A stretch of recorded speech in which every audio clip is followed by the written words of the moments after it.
Our theme this morning is thinking and acting like a champion. So what do those words mean to you? I'd just like to hear some quick responses. Thinking and acting like a champion. What comes to mind when you hear that? Is it a person, a team, an organization? What do you think of? Thinking and acting like a champion. Yes, ma'am. Customer service. Okay. Who else? Yes, sir. Employee engagement. Great. Anything else? I'm sorry? Individual excellence. Great. Well, I think of the Ohio State Buckeyes. Are there any football fans in here? Any college football fans? Any Ohio State fans? Oh, O-H-I-O. There we go. So I'm an Ohio State Psycho fan, okay? I live in Arkansas, but I'm a Psycho Ohio State fan. I waste a lot of time on their 11 Warrior website, looking at Urban Meyer press conferences and things like that. But one thing that I have really started thinking about is how athletic teams and companies build excellence.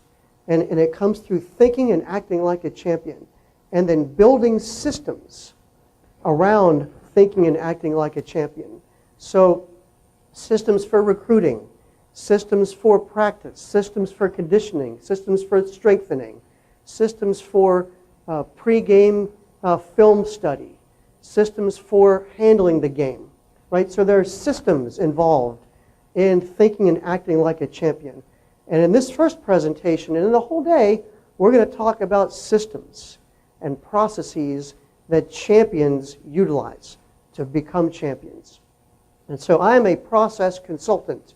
So that means that I look at ways credit unions do things, and I push them, and I say, can we do better? I've learned this over here. Maybe you could put this into your credit union.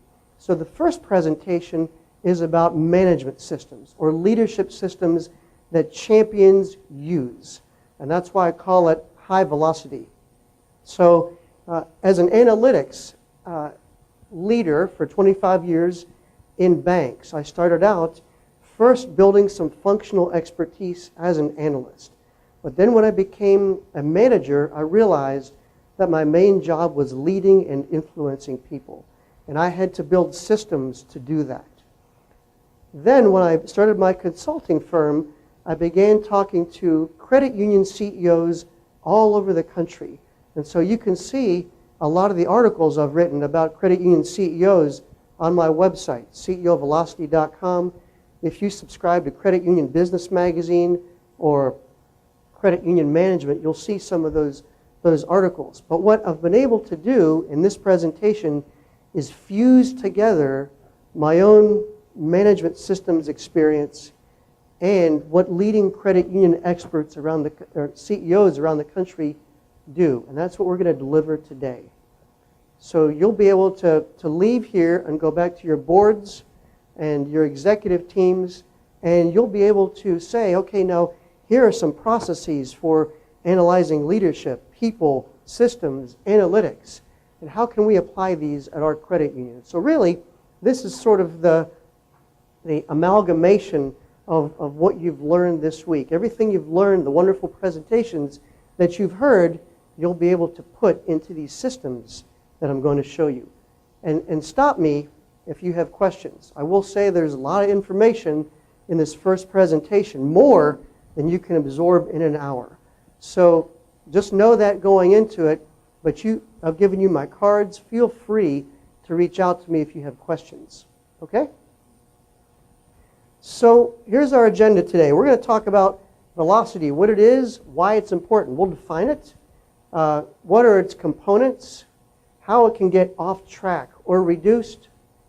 And then we'll spend a lot of time here on velocity through leadership and people. We'll kind of go through systems fairly quickly because it's kind of a segue into the next presentation. But just remember, any John Maxwell leadership fans here? John Maxwell says everything rises and falls on leadership, so we're going to spend a lot of time on leadership systems today.